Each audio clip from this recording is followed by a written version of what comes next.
গ্যারেট বিম গ্যারেট বিম কখনো টুকরা টুকরা এভাবে ঢালাই দেওয়া ঠিক না। আগে টুকরা টুকরা চতুর্পাশে ঢালাই দিছে, এরপরে কি করছে দেখেন, গ্যারেট বিম ঢালাই দিছে। এরপরে কি করছে দেখেন, মাঝখানের গ্যারেট বিম গুলা মাঝখানে ভিতরে মাটি না ভরট করে আগে ভাই গ্যারেট বিমটা মনে করেন মেদে ফেলে রাখছে। এখন মাটি দিতেছে। আপনারা আপনাদের আপনাদের প্রতিটা মানুষকে আল্লাহ বিবেক দিছে, একটু ঠান্ডা জ্ঞানে ঠান্ডা মস্তিষ্কে আপনারা বিচার করবেন। মাটি এমন একটা জিনিস সবকিছুকে নষ্ট করে দিবে। এই মাটিগুলো আগে ফেলাইলো না কেন ভাই? কেন ফেলাইলো না?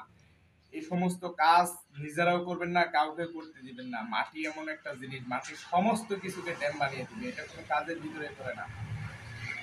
আপনারা আমার এই ভিডিওটা দেখতেছেন, যদি আমার ভিডিও ভালো লাগে অবশ্যই আমার নতুন হয়ে থাকলে আমার চ্যানেলটাকে একটা সাবস্ক্রাইব করে দিয়ে পাশে থাকবে। সব সময় কাজের গুরুত্বপূর্ণ ভিডিও আপলোড দেওয়া হয় আমার এই চ্যানেল থেকে। আমার চ্যানেলটাকে সাবস্ক্রাইব করে দিয়ে পাশে থাকবেন, আমি যাতে প্রতিনিয়ত আপনাদেরকে নতুন নতুন ইনফরমেশন, নতুন নতুন তথ্য আপনাদের মাঝে শেয়ার করতে পারি। সেজন্য ভিডিওটা ধাক্কা না দিয়ে শুরু থেকে শেষ পর্যন্ত দেখে যান, আমি গুরুত্বপূর্ণ কিছু দেখাতে চলেছি। এই যে দেখেন আমার স্ক্রিনটা লক্ষ্য করেন, এগুলো কোনো কাজের মধ্যেই করে না।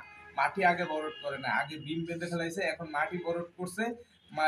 বিম গুলা দেখেন মাটির মধ্যে চলে গেছে। এগুলা কাজ কখনোই কাম্য নয়, এগুলা কাজ করতে দিবেন না। কেন? বিমটা আগে বাঁধলে সমস্যা কি আছে?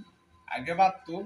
হ্যাঁ, এরপরে দেখেন বিম গ্যারেট বিমটা ধাপে ধাপে ঢালাই দিছে, চতুর্পাশে আগে ঢালাই দিছে। এই এই সমস্ত কাজও ঠিক না। একটা গ্যারেট বিম যদি বিভিন্ন জায়গায় জোড়া পড়ে এগুলো ঠিক না। এত জয়েন্ট দেওয়া যাবে না।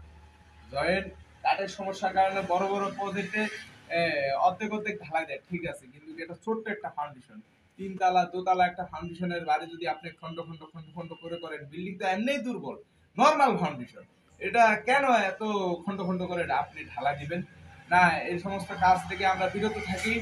সব সময় প্রতিনিয়ত আমার চ্যানেল থেকে সব সময় কাজের সঠিক পরামর্শ দেওয়া হয়। আমার ভিডিওটা ভালো লাগলে আমার চ্যানেলটাকে একটা সাবস্ক্রাইব দিয়ে পাশে থাকবেন। ধন্যবাদ সবাইকে। আসসালাম।